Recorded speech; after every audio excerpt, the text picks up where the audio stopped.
Sir నమస్కారం sir. నమస్తే. Sir నిన్న హరీష్ శంకర్ కూడా ఒక కామెంట్ చేశారు సార్ రిలీజ్ ఈవెంట్‌లోనే.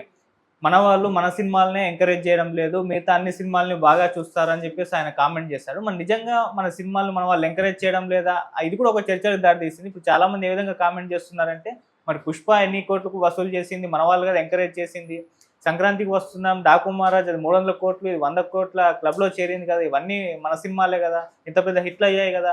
మిస్టర్ బచ్చన్ ఆడలేదన్న ఒక ఫ్రస్ట్రేషన్‌లో ఈయన ఈ కామెంట్ చేశాడా అన్న విమర్శలు కూడా వినిపిస్తున్నాయి సార్. ఆయన కామెంట్స్ మీరు ఏ విధంగా చూస్తారు సార్? అంటే ఆయన బాధ థియేటర్ అనే కాదు, అంటే ఓటీటీల్లో కూడా ఎక్కువ ఇతర కంటెంట్ ఎక్కువ చూస్తున్నారు అనేది. ఓకే. అసలు వీళ్ళ ఇబ్బందే అక్కడ మొదలైంది. ఓటీటీల్ అనేటువంటి ప్లాట్ఫామ్ మీద విస్తృతమైనటువంటి అనేక భాషా చిత్రాలు అవైలబుల్గా ఉన్నాయి. ఉన్నప్పుడు ఏ కంటెంట్ అయినా చూస్తారు. దాని మీద డిస్కషన్స్ జరుగుతున్నాయి సోషల్ మీడియా ప్లాట్ఫామ్స్ మీద. వీళ్ళు చూసినటువంటి ఇతర భాషా సినిమాల్లో ఉన్నటువంటి కంటెంట్ మీద చర్చలు జరుగుతున్నాయి. ఆ చర్చలు జరిగే కంటెంట్తో సినిమాలు తీస్తున్నారు వాళ్ళు. అందుకని జనం చూస్తున్నారు. మీరు ఆ తరహా కంటెంట్తో సినిమాలు తీయడానికి మీకు ధైర్యం చాలట్లేదు. అందుకని మీ సినిమాలు పట్టించుకోవటం లేదు. ప్రేక్షకుల స్థాయి పెరిగింది.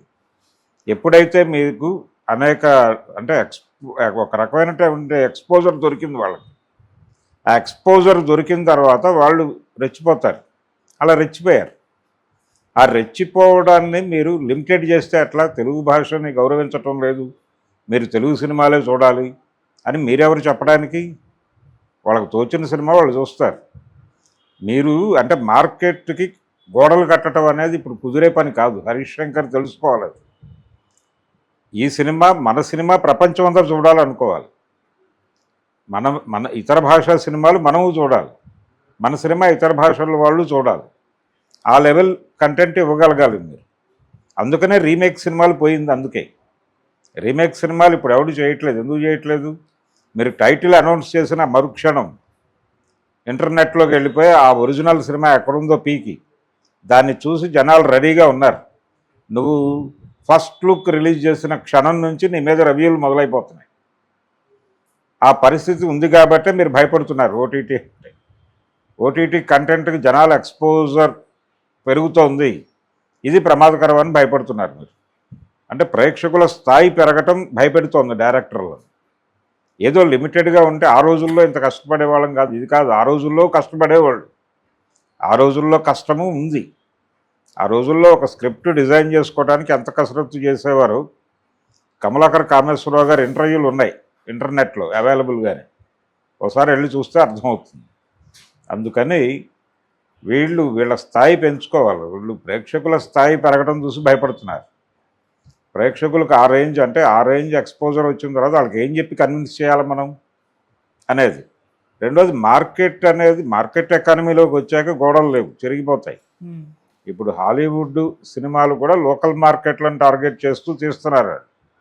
మీరు ఎలాగైతే గ్లోబల్ మార్కెట్కి వెళ్ళాలనుకుంటున్నారో వాళ్ళు లోకల్ మార్కెట్లు క్యాప్చర్ చేస్తున్నారు. ఈ పరిస్థితి వచ్చిన తర్వాత ఇప్పుడు తమిళ సినిమాలు ఏవి అక్కడ రిలీజ్ అయ్యి ఆగిపోవట్లేదు కదా, అన్ని భాషల్లోకి తర్జుమా అయ్యి వెళ్ళిపోతున్నాయి. ఎవరు ఏ సినిమా కూడా మీ బడ్జెట్లు పెరుగుతున్నాయి. మీ బడ్జెట్ రికవరీ కావాలంటే మార్కెట్ కావాలి. మీరు టెక్నికల్గా అవతల వాడితో పోటీ పడాలి. కేవలం టెక్నికల్గా పోటీ పడాలన్నా మీరు మార్కెట్లోకి వెళ్ళాలి. ఎందుకంటే డబ్బులు కావాలి. టెక్నికల్గా మీరు ఒక క్వాలిటీ సినిమా చేయాలంటే డబ్బులు కావాలి. ఆ డబ్బులు రికవరీ కావాలంటే మార్కెట్ కావాలి. సింపుల్ సూత్రం అది. అందుకని తెలుగు వాళ్ళు ఆదరించట్లేదు అనే మాటే తప్పు. తెలుగు వాళ్ళు అన్ని భాషా చిత్రాలని ఆదరిస్తారు. ప్రపంచంలో అన్ని భాషల వాళ్ళు తెలుగు సినిమాని ఆదరించాలి. ఆల్రెడీ ఒక గొడవ మొదలైంది ఆ మధ్య తమిళనాడులో. మేము తెలుగు సినిమాలు చూస్తున్నాం కానీ అంటే తమిళియన్స్ మీద తెలుగు వాళ్ళ గొడవ మొదలైంది. మనం ఇక్కడ తమిళ సినిమాలు చూస్తున్నాం, వాళ్ళు తెలుగు సినిమాలను ఆదరించట్లేదు అని ఒక చర్చ జరిగింది ఆ మధ్య. ఈ చర్చకు ఎందుకు అవకాశం ఇవ్వాలి? ఈ చర్చకి ఎవడైనా ఎందుకు అవకాశం ఇవ్వాలి? ఇలాంటి స్టేట్మెంట్లు వచ్చినప్పుడే అలాంటి అనుమానాలు వస్తాయి. అందుకని అందరూ అన్ని భాషా చిత్రాలు చూస్తారు. గ్లోబలైజేషన్లో ఉన్నాం మనం. ప్రపంచీకరణ నేపథ్యంలో మనం బతుకుతున్నాము అనే విషయం తెలియాలి. గతంలో రూరల్ ఆడియన్స్, అర్బన్ ఆడియన్స్ అని ఒక డివిజన్ ఉండేది. ఇప్పుడు రూరల్ అర్బన్ అనేటువంటి డివిజన్ చెరిగిపోయి చాలా కాలం అయింది. ఉమ్, ఎప్పుడు చెరిగిపోయింది ఇది? దాదాపుగా 1995లోనే చెరిగిపోయింది. చెరిగిపోయే 25 సంవత్సరాలు గడిచాక ఇంకా ఏం మాట్లాడతాడు ఈయన? అంటే ఇలాంటి జ్ఞానం ఉన్నవాళ్ళు ఏం సినిమాలు తీస్తారు? జనాలకి కొత్తగా ఏం చెప్తారు వీళ్ళు? ఏమన్నా అంటే చాలా కోపం వచ్చేస్తుంది వీళ్ళకి, మీద పడిపోతారు, కరిచేస్తారు, అరిచేస్తారు. ఇలా అయితే అలాగా సంయమనము ఉండాలి కదా, కొంచెం విశాల తత్వంతో విశాల దృక్పథంతో ఉండాలి కదా. మీరు మీ అభిరుచులన్నీ సినిమాలో పెట్టి వీటిని ప్రపంచ అభిరుచులుగా మాట్లాడుకోవాలంటే ఎట్లాగా? అలా కదా మిస్టర్ బచ్చన్ సినిమాని ఏడిపించింది. ఆయనకున్న పర్సనల్ ఇంట్రెస్ట్ ఏదో ఉంది. ఆయనకి హిందీ పాటల మీద ఒక ఇంట్రెస్ట్ ఉంది. దాన్ని పట్టుకొచ్చి ఈ సినిమాలో జొప్పించి ఇది ప్రపంచం దాన్ని ఒక ఎలిమెంట్గా వాడుకోవాలి అంతవరకే. అది కొంచెం ఎక్కువ లీడ్ అయింది ఆ సినిమాలో. ఈ ఎక్కువ లీడ్ అవటం అది తెలుగు పాటల మీద. ఇప్పుడు ఆయన కిషోర్ కుమార్ మీద వెళ్ళాడు. మీరు కిషోర్ కుమార్ మీద వెళ్లకుండా పిబి శ్రీనివాస్ మీద వెళ్ళుంటే ఆ పరిస్థితి వచ్చి ఉండేది కాదు. లేకపోతే ఘంటసాల గారి మీద వెళ్తే ఆ పరిస్థితి వచ్చేది కాదు. ఎస్పి బాలసుబ్రహ్మణ్యం మీద వెళ్ళినా ఇబ్బంది ఉండేది కాదు, జనాలు కనెక్ట్ అయ్యేవాళ్ళు.